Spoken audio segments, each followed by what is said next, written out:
오늘은 내 양을 먹이라, 내 양을 먹이라 두 번째 시간으로 지난 시간에 이어서 예수님께서 베드로에게 목양의 사명을 맡기시는 장면을 계속해서 살펴보려고 합니다. 지난 시간에 예수님의 질문을 중심으로 말씀을 살폈고, 오늘은 그래서 예수님의 질문에 대한 이 베드로의 대답을 중심으로 말씀을 살피려고 합니다. 우리 다 같이 요한복음 21장 15절 말씀 같이 읽으면서 말씀을 나누도록 할게요. 같이 읽어봅시다. 시작.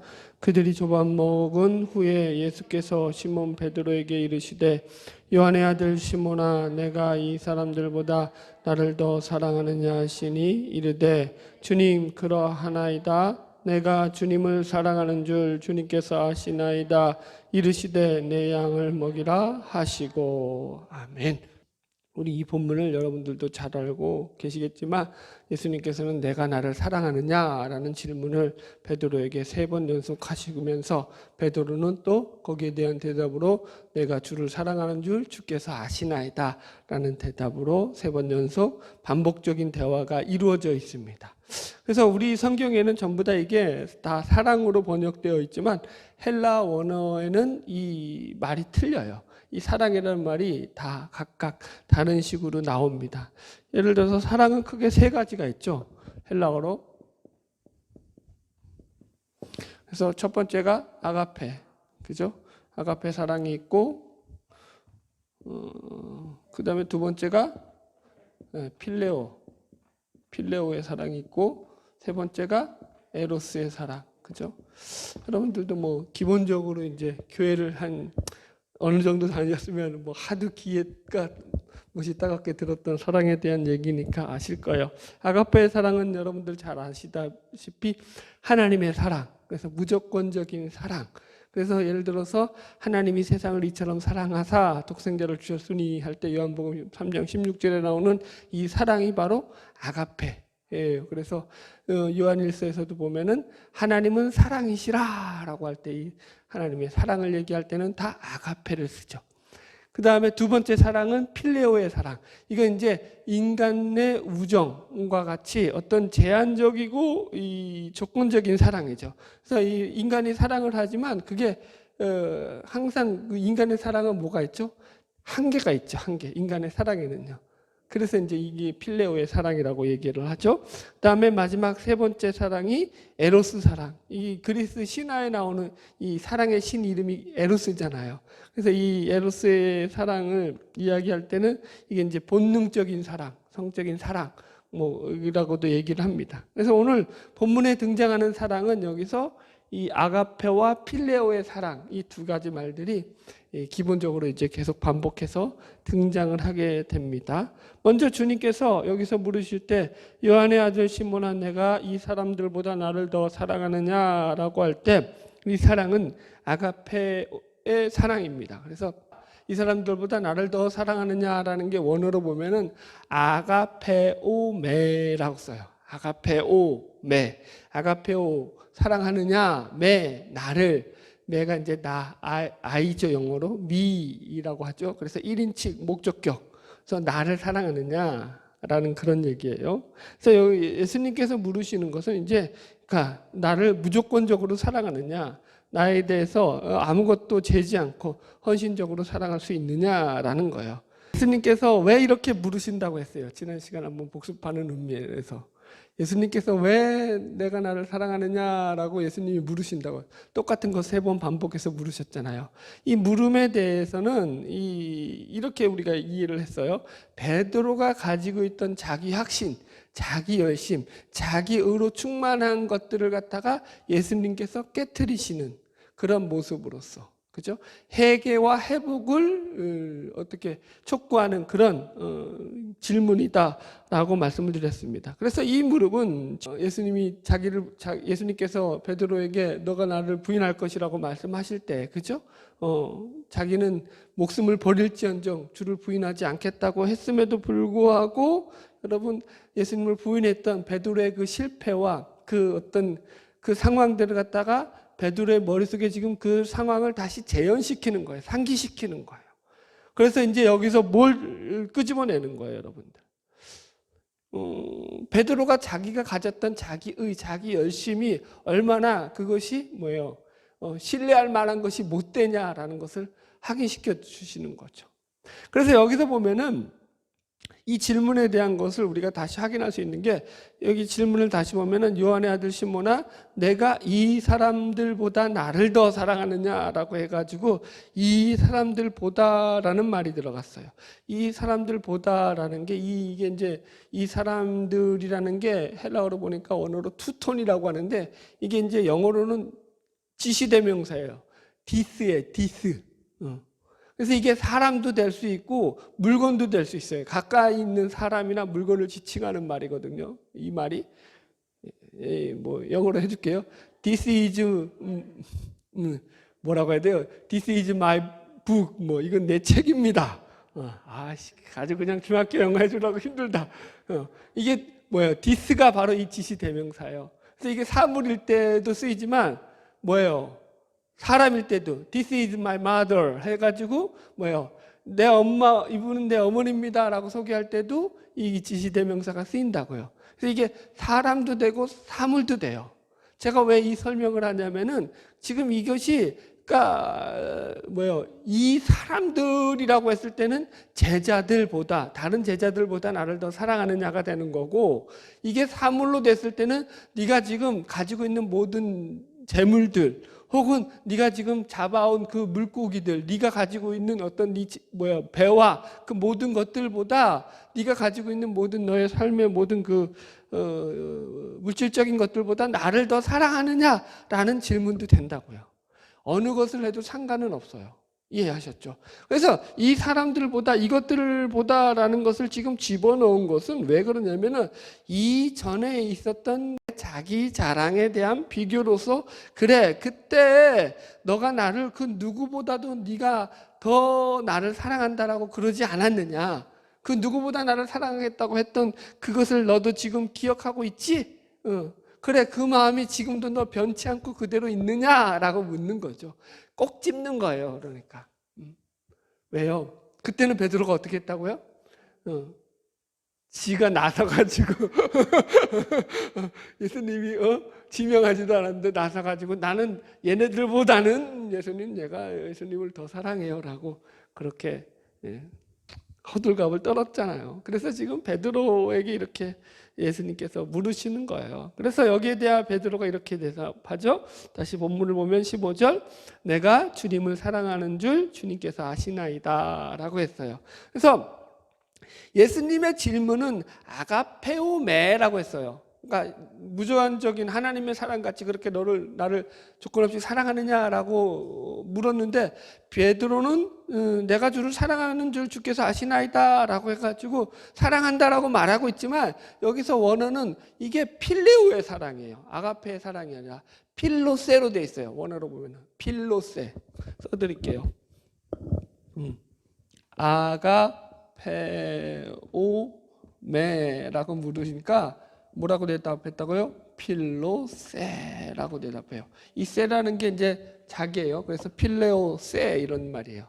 그러니까 나는 사랑을 하는데 어떻게 사랑한다고요? 조건적으로, 제한적으로. 내가 할 수 있는 사랑이 한계가 있습니다 라고 이전과 같이 그렇게 들이대지 못하더라는 거죠. 지금 베드로가. 여러분 이게 무슨 말이냐면은, 예수님께서 야 너 100% 나를 사랑하느냐? 그러니까 예수님 앞에 베드로가 이제는 그렇게 대답 못하고, 예 주님 저는 주님을 사랑하는데 저는 50% 정도밖에 사랑을 못합니다 라고 얘기하더라는 거죠. 그러니까 베드로는 지금 주님을 사랑하는 데 있어서 자신에게 한계가 있음을 고백하는 거예요. 자신의 부족함과 연약함을 고백하고 대답을 하는 거예요. 전 같았으면 베드로가 어떻게 나왔겠어요? 아유 무슨 말이에요 주님, 제가 주님을 얼마나 사랑하는지, 제가 죽으면 죽었지 주님을 절대 저는 배신하지 않습니다. 이렇게 나섰을 베드로인데 지금은 180도로 변했단 말이에요. 제가 이걸 갖다가 첫 번째 주제로 자기 깨어짐이라고, 이제 자기 깨어짐의 법칙이라고 할까요? 원리라고 할까요? 자기 깨어짐이라는 말로 제가 이 부분을 정리했습니다. 지금 베드로의 이 신앙 고백 속에 담겨진 의미가 뭐냐면은 자신의 자랑과 자기의 의가 깨어져 나가고 있는 모습을 지금 성경에서 그리고 있어요, 여러분. 그래서 이제 뒤에 가서 이제 이걸 제가 자기 깨어짐이라고 이야기를 하는데 이제 자세히 설명을 해드리겠고요. 먼저 그래서 이런 거예요. 내가 주님을 사랑합니다. 제가 제 진심으로 주님을 사랑하고 있고 주님을 사랑하는 제 마음이 어떤지 주님께서 너무나 더 잘 알고 계십니다.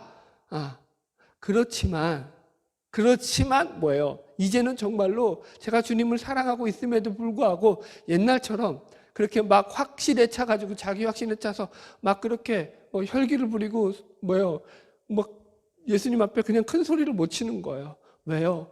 이제는 내가 사랑하는 게 주님을 사랑한다고 해놓고는 그렇게 말도 안 되는 짓을 했는데 염치가 있지. 그렇게 못하는 거예요. 그러니까 어떻게 하는 거야? 이제는 사랑하는 방법도 제가 잘 모르겠고 제가 어떻게 해야 될지 잘 모르겠습니다 라는 대답으로 지금 베드로가 나오고 있다라는 거예요. 이게 이제 자기 깨어짐의 고백이라고 저는 해석을 했어요. 자기가 이제 많이 낮춰지는 상황이에요. 베드로 스스로 자신이. 예수님은 그래서 사실은 이 질문을 통해서 베드로가 가지고 있던 자기 확신이라든가 자기 의라든가 자기 열심과 같은 이런 것들을 갖다가 내려놓게 하시는 거예요. 깨부수시는 거예요. 오늘 말씀을 들으시면서 또 오해하지 않으셔야 될 게 그렇다고 이게 열심이 없어야 열심을 내지 말라는 것도 아니고 확신을 갖지 말라는 것도 아니에요. 오늘 말씀의 핵심은 이 무슨 부분이냐면은 열심의 근거가 뭐냐? 네가 확신하는 그 확신의 근거가 어디에 있느냐를 묻는 말씀이에요. 여러분들 오해하시면 안 돼요. 항상 또 얘기하고 나면 그럼 나는 열심히 나도 소용없네 막 이렇게 나가는 사람들 그런 얘기 아니에요, 여러분들. 자, 지금 베드로가 예수님을 사랑 안 한다라는 거예요? 아니에요. 사랑을 하는데 이제는 옛날같이 그렇게 자기 마음대로 예수님 자기 멋대로 사랑하던 그 모습에서 이제는 그 사랑하는 태도, 자세가 바뀌었다고요. 모습이 변했다고요. 예전처럼 그렇게 자기 사랑을 나는 주님, 내가 목숨을 바쳐서 주님을 사랑합니다 라고 떠벌리지 않는다고요, 여러분들.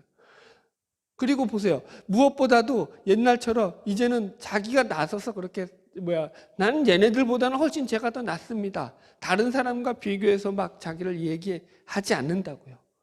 투톤 이것들보다 아니면 또 이 사람들보다 라고요, 여러분들. 보십시오. 이런 대답 하나에서 우리는 이제 베드로가 자신의 죄인된 입장을 잘 깨닫고 있다라는 것을 발견하게 됩니다. 베드로가 자신의 그 입장, 자신의 처지가 지금 어떤 처지라는 거예요? 나는 죄인이구나 라는 것을 이제 예수님의 십자가와 부활을 경험하면서 깨달은 거죠. 옛날에는 베드로가 자신이 죄인된 걸 깨달았나요? 못 깨달았나요? 그 대화 속에서 베드로가 여태까지 보세요. 복음서에서 예수님의 십자가를 경험하기 전까지 베드로가 했던 모든 말과 행동 속에서 자신이 죄인됨을 깨달으면서 행동하던가요? 아니요. 그런 게 없어요. 근데 이제 벌써 부활 후에 이제 예수님을 만나고 예수님과 대화할 때는 이 베드로의 말이 아주 우리식으로 말하면 겸손해졌어요. 겸손해진 거죠. 이게 신앙이에요, 사실은. 그런데 여러분들 베드로가 과거와 달라진 거예요. 여러분, 신앙이라는 게 그래요. 자기가 죄인됨을 철저하게 깨닫지 못하면 그 신앙은 참 위험해요. 사실은 아직 온전한 그리스도인이라고 말할 수도 없어요. 왜냐하면 자신의 죄인됨을 깨닫지 않는 한 자신이 회개가 온전히 이루어졌다고 볼 수 없기 때문인 거예요. 회개치 않고, 그죠? 구원받을 수 있는 인간은 없는 거죠. 그래서 여러분, 우리가 늘 겸손하다는 게 바로 그런 차원이죠. 여튼 베드로는 이제 자기가 다른 사람보다 더 잘났거나 유별나다거나 뛰어나다고 선언하고 있지 않습니다. 그래서 이것을 베드로의 이 자기 깨어짐을 예수님의 말씀으로 하자면 자기를 부인하고 자기 십자가를 지고 나를 쫓는 삶이 되는 거고, 바울식으로 얘기하자면 나는 죽고 예수로 사는 삶이 되는 거예요. 이게 다 같은 말이에요, 여러분들. 이 자기 깨어짐에 대한 것들을 제가 좀 설명해 드릴 텐데, 김난준 목사님이 이 자기 깨어짐이라는 책을 쓰셨어요. 그러면서 이제 그 자기 깨어짐에 대해서 설명을 하는데, 제가 읽어 드릴게요. 자기 깨어짐이란 단순한 권리 포기라든가 내려놓음 같이 자신의 소유권을 포기한다는 개념이기 이전에, 그게 없다는 게 아니라 그것이기 이전에 죄에 대한 사랑과 거기에 기반한 자기 의에 대한 심판, 죄에 기반해서 있는 자기 의에 대한 심판이 자기 깨어짐이라는 거예요. 즉 하나님을 신뢰해야 하는데 하나님을 신뢰하지 않고 자기를 신뢰하는 자기 의에 빠져 있는 죄성, 이 하나님의 뜻을 거스리는 죄의 본성을 깨트리는 것, 이것을 파괴하는 것을 갖다가 자기 깨어짐이라고 그분이 책에서 설명하고 있습니다. 그러니까 자기 깨어짐이라는 건 이런 거예요. 우리가 예수를 믿고 내 안에서 내 삶의 주인이 예수님이라고 우리가 늘 고백하면서도 불구하고 여전히 우리 안에 남아있는 제 악한 영향으로 인해서 끊임없이 신자의 삶을 통해서 하나님의 거룩을 쫓아가지 못하게 하는 그런 마귀가 우리를 방해하고 해방하는 것에 미혹되고 넘어지는 것이라고 얘기할 수 있죠. 그래서 예수를 믿는다고 하면서도 때로는 많은 신자들 가운데서도 자기 의를 가지고 신앙생활을 하고 있는 신자들을 우리는 여전히 만나게 됩니다, 여러분. 그래서 이게 참 어려운 부분이에요. 신자의 신앙은 언제나 그 첫걸음이 하나님 앞에서 자기를 부인하는 것으로 시작되어야 된다니까요. 지금 여러분 이 요한복음 21장은 사도행전으로 넘어가기 바로 전이잖아요. 이제 교회가 시작해야 되는데 교회의 시작은 바로 이런 단계를 거쳐서 시작.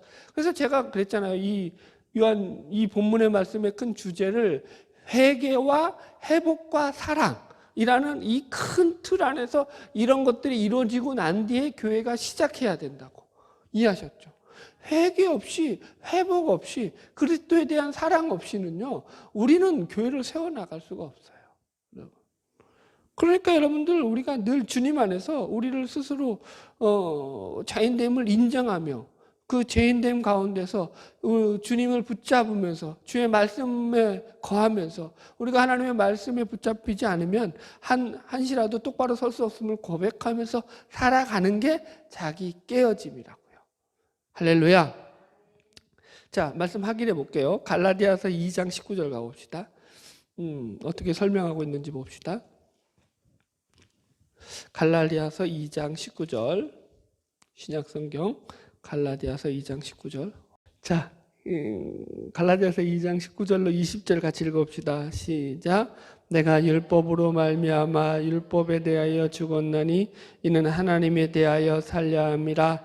내가 그리스도와 함께 십자가에 못 박혔나니 그런즉 이제는 내가 사는 것이 아니요 오직 내 안에 그리스도께서 사시는 것이라. 이제 내가 육체 가운데 사는 것은 나를 사랑하사 나를 위하여 자기 자신을 버리신 하나님의 아들을 믿는 믿음 안에서 사는 것이라. 그래서 우리가 이 말씀을 잘 알고 있죠. 그래서 내가 이제 그리스도와 함께 십자가에 못 박혀서 이제는 내가 사는 것이 아니요 오직 내 안에 그리스도께서 사시는 것이다. 나는 죽고 예수로 사는 것에 대한 그 유명한 말씀이 오늘 이 갈라디아서 2장 20절의 말씀이잖아요. 제가 갈라디아 강의를 시작하면서 여러분들에게도 설명드렸지만 갈라디아 서신은 갈라디아 교회 안에 들어온 거짓 교사들, 바로 이제 유대인 중에서 율법 교사들, 그죠? 다른 복음을 전하는 자들이라고 바울이 표현했죠. 그래서 저주를 받을지어다 하고 했던, 아주 심하게 말했던 이들에 대한 바울의 이 경계에 대한 말씀이라고 했습니다. 그래서 그러니까 이런 거죠. 구원을 예수만 믿는 것이 아니라 예수도 믿고 모세 율법도 지켜야 한다고 주장하는 무리들에 대해서 지금 바울이 그런 복음은 없다라고 단호하게 설명을 하면서 지금 우리가 다루고 있는 이 자기 깨어짐, 나는 죽고 예수로 사는 문제를 갖다가 지금 여기서는 어떻게 적용을 하냐면 율법주의와 비교를 해서 적용을 하고 있어요. 이제 그걸 설명드리려고 하는 거예요. 자, 설명할 테니까 갈라디아서 2장 16절 가봅시다. 갈라디아서 2장 16절 읽읍시다. 시작. 사람이 의롭게 되는 것은 율법의 행위로 말미암음이 아니요 오직 예수 그리스도를 믿음으로 말미암는 줄 알므로 우리도 그리스도 예수를 믿나니 이는 우리가 율법의 행위로서가 아니고 그리스도를 믿음으로써 의롭다함을 얻으려 함이라. 율법의 행위로서는 의롭다함을 얻을 육체가 없느니라. 아멘. 여러분 보세요. 여기서 보면은 율법과 믿음의 차이를 이야기할 때 율법은 행위예요. 그죠? 그러니까 인과율의 법칙으로 얘기할 때 행위로 말미암아 구원을 얻는 것에 대한 설명이 율법이죠. 그리고 믿음은 이제 그 반대적인 개념이죠. 그래서 제가 율법과 믿음의 큰 차이를 인과율로 설명을 했어요. 인과율에서 율법은 원인이 나에게 있는 거예요. 그죠? 믿음은 원인이 나가 아니라 하나님께 있는 거고. 그래서 예를 들어서 율법은 이런 거예요. 자기 자신이 행함으로 말미암아 들어와도 복을 받고 나가도 복을 받고. 이해했죠? 이 행함으로 말미암은 복과 저주의 개념이 율법의 가장 큰 중심 원리라면은 믿음은 어떻게 되는 거예요? 행위에 근거하지 않고 있죠. 행위가 아니에요. 하나님의 은혜고 선물이죠. 그죠? 왜냐하면 우리가 선을 행해서 구원받는 게 아니라고요. 율법을 지켜서 구원받는 게 아니라고요. 하나님의 은혜로 구원받았다고요. 그래서 선물이라고요. 우리가 모두 죄인 됐을 때 우리를 위하여 십자가에 달려 죽으신 예수 그리스도의 십자가의 공로로 말미암아 구원받은 거라고요. 뭐 수도 없이 얘기했죠. 그래서 믿음은 그 근거가 전적으로 누구에게 있냐면 우리에게 없고 하나님께 있음을 고백하는 신앙이 바로 그걸 갖다가 다른 말로 해서 믿음이라고 얘기한다고요. 여러분들. 자, 그 다음에 19절로 넘어가 보세요. 그래서 이렇게 설명하고 있어요. 다시 19절 읽읍시다. 시작. 내가 율법으로 말미암아 율법에 대하여 죽었나니 이는 하나님에 대하여 살려 함이라. 자, 보세요. 내가 죽는데 내가 어디에 대해서 죽느냐 하면은 율법에 대해서 죽는 거라고요. 이해하시겠어요? 내가 죽는 게 뭐냐면 율법에 대하여 죽었다. 그러니까 더 이상 나는 율법을 근거로 해서 살아가는 사람이 아니다라는 거예요. 믿음을 근거로 해서 산다라는 거예요. 내 신앙의 뿌리는 율법이 아니다. 율법에 대해서 나는 죽은 자다. 이렇게 지금 이야기하는 거예요. 왜 율법에 대해서 죽죠? 여기 19절 설명으로 하면은 이는 하나님에 대해서 살려고 그러는 거다. 그래서 하나님에 대해서 사는 것, 예수 그리스도와 더불어 사는 것, 이것이 뭐라고요? 믿음이라고요. 그래서 이 말씀의 보충 설명이 바로 이 갈라디아서 2장 20절이에요. 내가 그리스도와 함께 십자가에 못 박았어요. 뭘 못 박혔어요?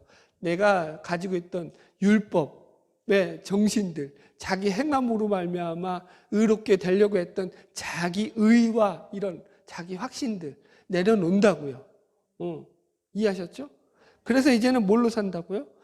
믿음으로 산다고요. 그래서 여러분, 우리가 예수와 함께 우리의 의는 십자가에 못 박아 죽고 하나님의 의를 가지고 사는 자들로서 믿음으로 사는 자가 된 것이에요. 그러니까 이제 우리는 더 이상 자기 중심주의에 입각한 어떤 자기 행동이나 자기 의를 기반으로 해서 사는 사람이 아니라고요. 여러분, 이걸 아주 여러분들 잘 우리가 이해해야 돼요. 이게 자기 깨어짐이라고요. 자기 의, 자기 확신 잘 새겨드리세요. 그 확신의 기반을 어디에 두라고요? 자기에게 두지 말고 하나님께 두라고요. 그래서 내가 그런즉 이제 내가 산 것 아니요 오직 내 안에 그리스도께서 사신 것이다 라고 해서 그리스도께서 내 안에 산다라는 것은 무슨 말이냐면 이제 내가 살아가는 삶의 원리와 방식과 어떤 목적과 모든 영역 속에서 내 삶을 그리스도께로 맞춘다라는 게 된다고요. 이해하시겠죠? 기준이 이제 내가 아니라 뭐가 되는 거예요? 예수가 기준이 된다고요. 그래서 예수 그리스도를 맞춰서 살아가는 믿음이라는 거예요. 그래서 믿음으로 산다는 것은 여러분 우리가 오해하는 게 단지 구원을 받는 데만 필요한 게 믿음이다라고 착각을 해요. 그래서 옛날 목사님들도 참 뭐 어떻게 하겠어요? 구원은 믿음으로 받고 축복은 행함으로 받는다. 성령은 사모함으로 받고 어떻게 여러분 축복을 행함으로 받아요? 여러분 그건 신명기지, 그건 율법이지, 그죠? 아니에요. 뭘로 받아야 돼요? 믿음으로 받는다고요. 우리가 받는 복은 다 하나님께서 주시는 거잖아요. 하나님께서 주시는 것은 다 뭐에서 주시는 거예요? 우리를 사랑해서 주시는 거라고요. 그게 가장 큰 원리라고요. 그래서 신앙은 시작도 믿음이고 끝도 믿음이어야 돼요. 생각 바꾸시라고요. 성경의 모든 얘기는 뭐가 초점이죠? 믿음이라고요. 구원도 믿음으로 받고 축복도 믿음으로 받는 거예요. 내가 잘나서 받는 거 아니에요. 나한테 근거를 두는 한 그것은 언제나 망하게 돼 있는 거예요. 내가 열심히 믿으면 그럼 하나님이 나를 복 주시고, 내가 열심히 안 믿어서 나한테 벌 주시면은 나는 벌 받고 맨날 얻어 터져야 정상인데, 안 그래요? 여러분들이나 저나 얼마나 똑똑히 믿어서, 예수를 얼마나 똑바로 전해서, 우리가 얼마나 뭐 대단하게 똑바로 살아서. 아니라고요. 그런 차원이 아니에요. 우리가 예수님과의 이 베드로와의 대화 속에서 자기 깨어짐에 대한 과정을 살펴보았습니다. 여러분, 믿음이 중요한 거예요. 그러니까 믿음이라고 해서 항상, 그래서 신앙이 늘 제가 설명하잖아요. 감사와 순종과 충성과 희생과 겸손과 뭐 이런 것들은 전부 다 왜 그런 것들이 신앙이라고 표현하냐면은 나로부터 근거하지 않고 그분으로부터 근거해서 나에게 주어진 은혜요, 선물이요, 복이기 때문에 이런 것들이 동원된다고요. 아멘? 네. 이게 신자의 삶이에요, 여러분들. 할렐루야. 자, 다시 본문으로 넘어갑시다. 16절. 21장 16절 읽읍시다. 두 번째 예수님의 질문과 대답이죠. 같이 읽읍시다. 시작. 또 두 번째 이르시되 요한의 아들 시몬아 내가 나를 사랑하느냐 하시니 이르되 주님 그러하나이다. 내가 주님을 사랑하는 줄 주님께서 아시나이다. 이르시되 내 양을 치라 하시고. 자 보세요. 이 두 번째 질문과 베드로의 대답은 이 첫 번째 지류 형식과 내용은 똑같아요. 아가페오 메로 예수님이 여기서도 물으시고 베드로도 필로세라고 첫 번째 대답과 똑같이 대답을 해요. 차이는, 첫 번째와 차이는 투톤만 빠진 거예요. 이 사람들보다만 빠졌어요. 이제는 이제 그렇게 이제 말씀을 안 하셔요. 자, 이제 세 번째 17절 세 번째 물음에 대해서 우리 이제 나누겠습니다. 시작. 세 번째 이르시되 요한의 아들 시몬아 내가 나를 사랑하느냐 하시니 주께서 세 번째 내가 나를 사랑하느냐 하심으로 베드로가 근심하여 이르되 주님 모든 것을 아시오매 내가 주님을 사랑하는 줄을 주님께서 아시나이다. 예수께서 이르시되 내 양을 먹이라. 여기서 이제 변했어요. 이제 예수님의 질문이 아가페오메에서 지금 필레이메로 변했어요. 이제 마지막 세 번째 질문은 예수님의 질문이 필레이메예요. 아가페오메에서 필레이메. 그래서 베드로의 대답은 똑같죠. 필로세. 예.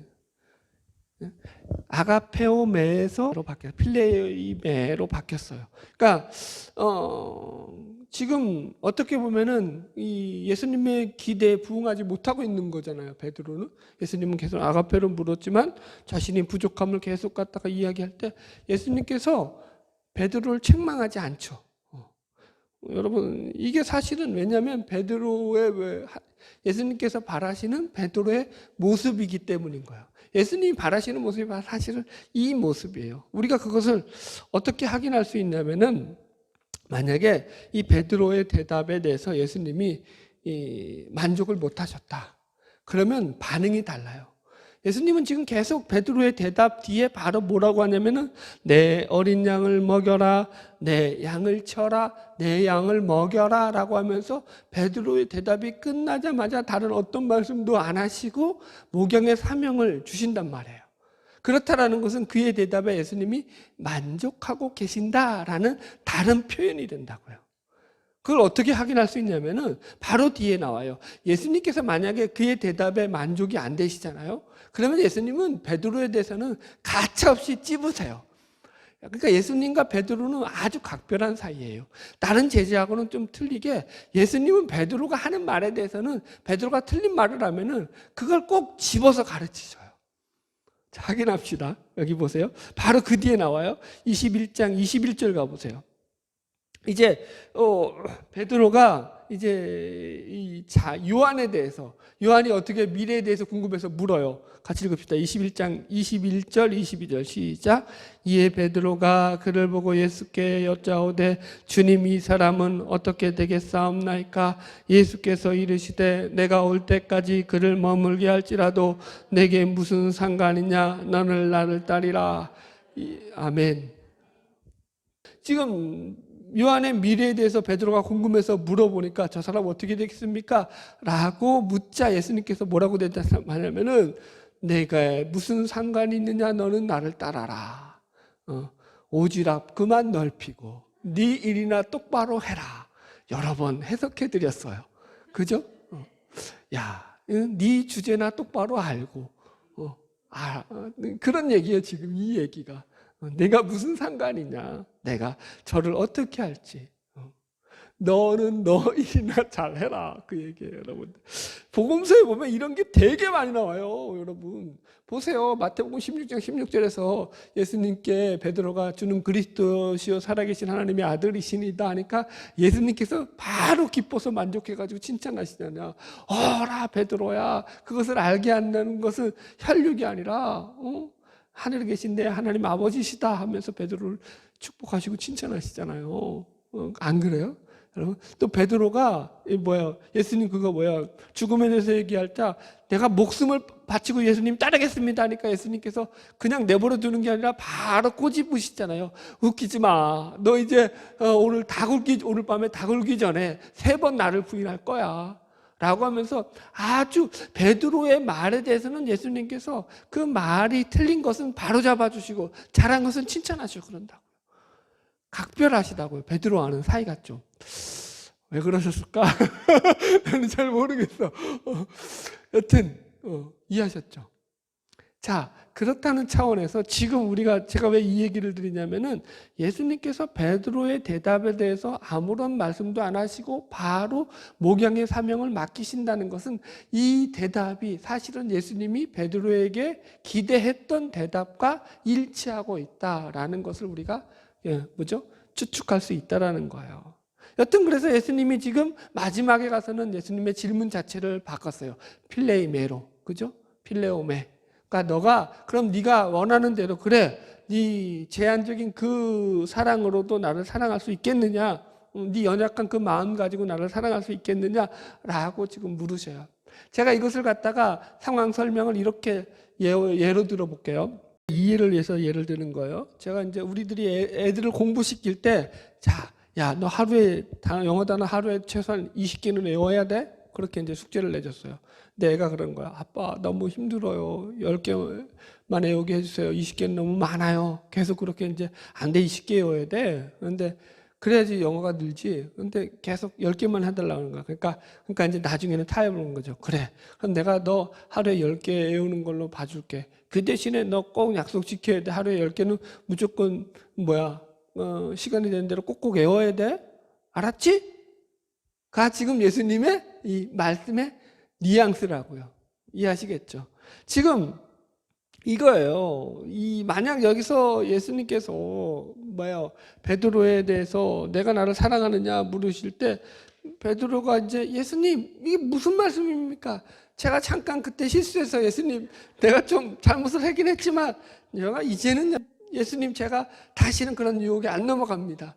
예수님 저는 죽기까지 예수님을 제 목숨을 바쳐서도 사랑할 겁니다. 저도 아가페로 예수님을 사랑합니다. 저를 믿어주십시오 라고 했으면 예수님이 뭐라 그랬을까요?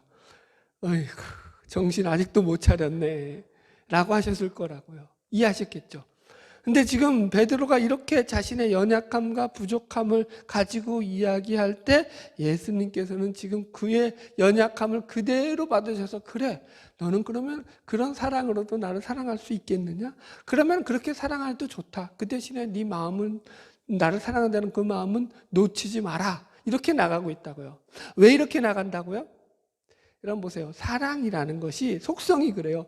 사랑이라는 건 항상 사랑하는 쪽에서 더 상대를 더 많이 사랑하는 쪽에서 더 많이 수고하고 더 많이 희생하고 더 많이 용서하고 더 오래 참으며 더 많은 수고를 드리게 되어 있어요. 그게 사랑이 가진 가장 큰 특성이에요. 그죠? 속성이죠. 지금 베드로가 예수님을 사랑하는 게 더 커요? 예수님이 베드로를 사랑하는 게 더 커요? 그죠? 지금 그 얘기하는 거예요. 지금 둘의 사랑의 관계 속에서 예수님은 계속해서 뭘 얘기하는 거예요? 나는 너를 무조건적으로 사랑해. 그래서 예수님의 사랑을 표현하는 거예요. 그 질문 자체가 사실은. 나는 너를 내가 모든 것을 내주면서 사랑해. 너 알지 않느냐? 내가 너를 위해서 죽기까지 했지 않았냐? 이제 내가 너를 얼마나 사랑하는지 너 베드로 잘 알지? 라고 하시는 거예요. 그러면서도 지금 베드로가 계속 그 자신의 연약함과 부족함을 드러낼 자 예수님은 지금 그것까지도 지금 어떻게 하시는 거예요? 포용하시는 거예요. 용납하시는 거예요. 받아주시는 거예요. 다시 품으시는 거예요. 그리고 그의 사랑을 통해서 예수님의 사랑을 통해서 그를 다시 회복시키고 있다고요. 여러분. 그게 오늘 말씀의 요지예요, 여러분들. 베드로가 3번 예수님이 묻는 것에 대해서 근심을 했다라고 나와 있어요. 근심. 왜 근심할까요?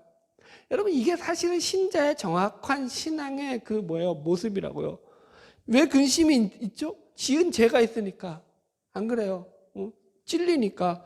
안 그래요? 지금 한 번도 아니고 3번을 물었어요. 자기에게 정답이 없는 줄 예수님이 더 잘 아실 텐데, 자기가 어떤 답을 내놓을 줄 예수님이 더 잘 아실 텐데, 그런데도 똑같이 반복해서 질문하시니까 보세요. 자기가 정답이 없는 사람은 어떻게 하겠어요? 대답해도 이게 맞을까 틀릴까? 그죠? 자기가 뭐라고 대답한다고 할 땐 그게 이제는 답이 되지 않는다는 걸 너무나 잘 알아요. 신앙이라는 게 그렇다고요. 여러분 내가 한 가지 예를 들어 볼게요. 이 옛날에 이제 여름 수련회 가면 학생부 뜨거웠어요. 제 때는요. 옛날엔 다 뜨거웠죠. 그래서 수련회 한번 가면은요 아주 불을 받고 와요 학생들이. 그러면은 그 주간부터 한 몇 주간은 수요 예배 때 본당에 학생 애들이 가득, 수련회가 끝나고 난 그 주간 수요일부터는 애들이 가득 차 있어요. 은혜 받아가지고 수요일도 나오고 주일도 나오고 어떤 애들은 새벽도 드리고 그 결단을 해요 막. 그러면서 수요 예배 저희는 교회가 컸잖아요. 2층이 이제 학생부 자리인데 그 2층이 가득 차요 아주. 그게 얼마 갈까요? 한 달 못 가요. 한 달 딱 지나면 원래대로 제자리로. 저는 제가 어떻게 하냐고요? 저는 원래 성실했어요. 저는 옛날부터 여름 수련회를 가도 안 가든 항상 수요예배까지 다 드렸어요. 그러니까 신학교를 갔지. 여튼 그러니까 가는 거예요. 얘네들이 한 달을 안 간다고요. 제가 무슨 얘기하는 거예요? 자기 열심, 자기 확신, 자기 의로 차면은 그거 자기가 받은 불 가지고 자기가 다 할 수 있을 것 같고 헌신할 수 있을 것 같고 아니라고요. 그거 갖고 나가면 어떻게 된다고요? 작심삼일밖에 안 된다고요. 우리 열심 가지고 주를 위해서 헌신하는 게 아니라고요. 뭐 갖고 헌신하라고요? 그분의 사랑을 근거해서 열심을 가지라고요. 그분이 나를 사랑하는 그 사랑으로 이겨내시라고요. 여러분들. 이게 신자의 정확한 모습이라고요. 여러분. 지금 베드로가 그런 거예요. 그래서 근심하는 거죠. 신자는 늘 근심할 수밖에 없어요. 왜?